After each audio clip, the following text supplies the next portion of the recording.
अस्सलाम वालेकुम। आज मैं आपको एक हकीकत कोरोना के टाइम की सुना रही हूँ। न एक कहानी है न कोई झूठी बात है।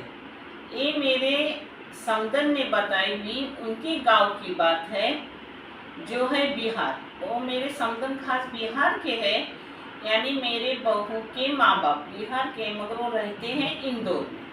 तो उन्होंने मुझे एक सच्ची बात, सच्ची घटना बताई है।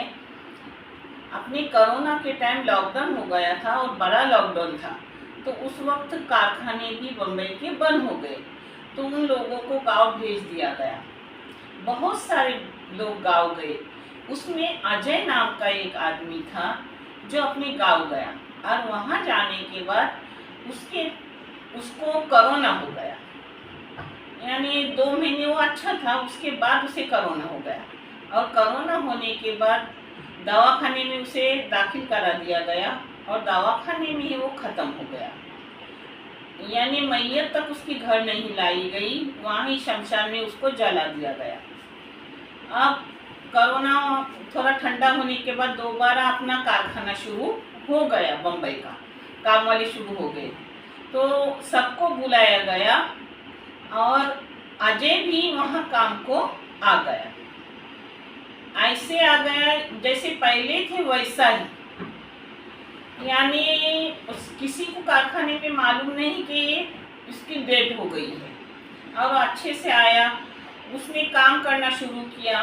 मगर वो पहले जैसा अजय नहीं था, न हंसमुख न बातें करने वाला, बहुत कम बातें करता था, हंसता खेलता भी नहीं था, बस काम से अपना मतलब रखता था। फिर वो 2-3 दिन काम किया, और जो काम करने वाले उसके ऊपर के लोग थे उनको बोला कि मुझे ओवर टाइम भी चाहिए। उस वक्त लोग कम आए थे और ओवर टाइम मिल रहा था, एक्स्ट्रा काम भी मिल रहा था, तो बोला मैं एक्स्ट्रा काम करूँगा, और एक्स्ट्रा काम करने वो लगा। रात को एक्स्ट्रा करता था, दिन में अपनी ड्यूटी बजाता था। कितने लोग उसको बोलते थे, उसके ऊपर के लोग, कि तू कितना तकलीफ ले रहा है, तू सो जा, तेरे को आराम की ज़रूरत है। तो मुझे अब आराम की ज़रूरत नहीं है, ऐसा बोलता था।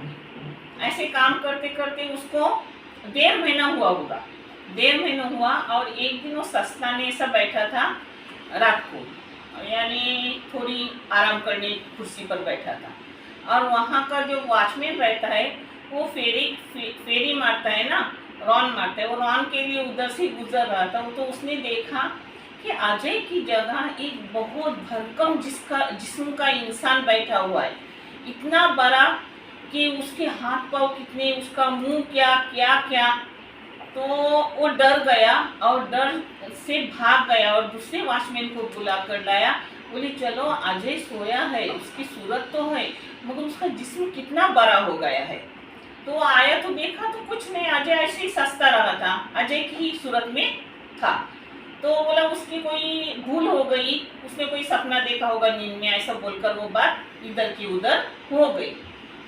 अब 2 महीना हो गया उसके काम को, कितने उसके ऊपर के लोग हो तो दिन रात जाग रहा है, तो बीमार हो जाए, ऐसा क्यों नहीं, बोले मुझे सख्त ज़रूरत है, इसलिए मैं ये काम कर रहा हूँ।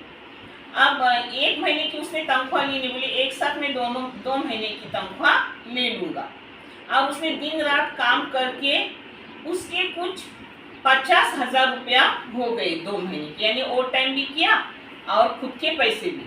अब जो लास्ट उसका तनख्वाह लेने का दिन था, उस दिन वो तनख्वाह लेने आया नहीं। बहुत सी उसकी खोज की गई, मगर वो जहाँ रहता था वहाँ भी नहीं था, कारखाने में नहीं आया, बहुत खोज की गई। फिर उसका एड्रेस था, तो उस एड्रेस पर उन्होंने एक आदमी को भेजा बिहार में पैसे पहुँचाने के लिए। बोले जाओ और उसकी बात खबर भी लो, उसके घर में भी मालूम करो कि वो यहाँ आया भी नहीं, आया था, काम वगैरह किया, मगर आज हम 15 दिन से उसको ढूंढ रहे हैं, वो कहाँ मिल भी नहीं रहा है और पैसे लेने भी नहीं। तो 50,000 उसको दे दो, उसकी बीवी को, बच्चों को या माँ बाप को उनको, और उनको ये बात भी बता दो। तो इंसान गया उसके पास, उसकी बीवी, 2 बच्चे थे, उनसे बोला कि मैं अजय की तनख्वाह लेकर आया हूँ, सब बताया उसने। तो बीवी को इतना झटका लगा और एकदम वो हड़बड़ा गई। बोली आप क्या बोल रहे हो, मेरा पति और तुम्हारे कारखाने में काम को आया था, बोले हाँ 2 महीने हमने खुद से देखा। तो बोले उसको मरे हुए तो 6 महीने हो गए, लॉकडाउन हुआ उसी में 2 महीने के बाद वो खत्म हो गया, उसको 4 महीने हो गया, और वो काम करते करते वो 2 महीने से 6 महीने हो गए उस बात को। फिर वो बीवी बोली आपको पता है वो मरने के बाद मैं एक दिन ऐसी ही रात को अपने बच्चों से बोल रही थी कि देख जैसे ही अपना तुम्हारे पापा खत्म हुए, सबों ने अपने से मुंह मोड़ लिया। कम से कम पापा ने कुछ पैसे बचा के रखे तो 50,000 भी होते या 20-30 भी हजार होते, तो भी मैं दुकान छोटा सा खोल के अपने दरवाजे के बाहर और वहाँ मैं गाहकी करती और अपने बच्चों का कैसे भी पेट पालती। तो वो इतना रोने लगी और बोली कि इसीलिए उसकी आत्मा गई और भेष बदल कर और ये सब काम किया और ये पैसे मेरे को मिले। गाँव वालों से भी उसने पूछताछ की तो पता चला कि गाँव वालों से भी कि हमने खुद ने उसको जलाया शमशान में, वो कहाँ से जिंदा होगा।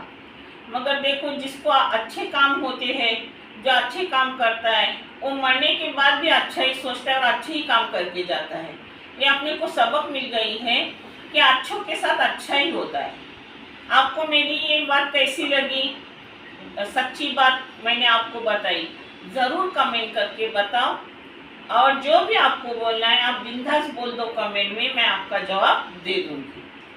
अच्छे रहो, खुश रहो, अल्लाह आपको आबाद रखे। और ये चैनल मैंने बच्चों के तालीम के लिए निकाली हूँ, इससे आने वाले पैसे उन बच्चों को दिए जाते हैं जिन बच्चों को आगे पढ़ने के लिए पैसों की ज़रूरत है, और आप सबों को दिखाया भी जाता है। आप देख लो, आपको अच्छा और सही लगे तो इस चैनल को सब्सक्राइब करो, लाइक करो, शेयर करो, आगे करने में मदद करो।